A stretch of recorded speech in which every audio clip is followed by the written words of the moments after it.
Good morning, students. This is your science class, and today we will revise chapter number 11, Transportation in Animals and Plants. What do you mean by the term transportation? Yes, it means movement of something or some substances from one place to another. You have already studied or you know that we need food, water and oxygen for our survival. And these substances need to be transported to various parts of the body. Now, how these are transported, we will discuss about that. A system is formed inside our body, that is circulatory system. And this circulatory system consists of blood vessels and heart. With the help of this system, substances are transported inside our body. Let us discuss their function one by one. First is blood. Blood is composed of a fluid called plasma in which different type of cells are suspended. What type of cells? They are RBCs, WBCs and platelets. Now, what is their function? Let us discuss. RBCs means red blood cells. It contains a pigment that is hemoglobin. It gives red color to the blood. Now, what is its function? Hemoglobin binds. Binds means combines with the oxygen and transport it to various parts of our body. Then this is a function of RBCs. WBCs, white blood cells, fight against the germs. When any germ, bacteria attack on our body, then our cells, what we call that immunity power. That immunity power is provided by the WBCs. They fight against these germs and prevent us from various diseases. Platelets. What is the function of platelets?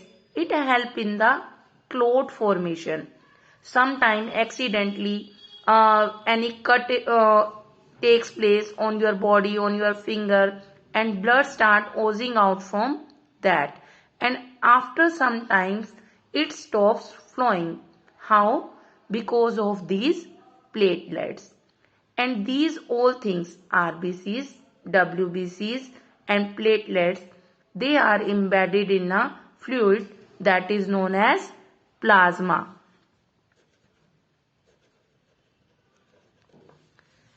Next is blood vessels. Blood vessels further are of three kinds. They are arteries, veins and capillaries. What is the function of artery? Arteries carry oxygen-rich blood from the heart to all parts of the body. Arteries always carry oxygen-rich blood, but one exception is there, that is pulmonary artery. It carries deoxygenated blood. Next is veins. Veins always carries deoxygenated blood. Veins are the vessels which carry carbon dioxide rich blood, or we call it deoxygenated blood, from all parts of the body back to the heart. Same here, one exception is there, that is pulmonary vein. It carries the oxygenated blood instead of carbon dioxide rich blood. Next is capillaries. Capillaries are very thin and it join arteries with the veins. And how? You know that arteries divide into the smaller vessels on reaching the tissue, and they divide further into the thin tubes. That time these are called capillaries. And these capillaries join to form these capillaries join to form veins which empty into the heart. In this way, capillaries join arteries and veins. Here you can see the schematic diagram of circulation, how the blood circulates. In the next lecture, we will revise about the heart and its functioning. Today, you have to read the chapter till blood vessels and revise the keywords. Thank you. Have a nice day.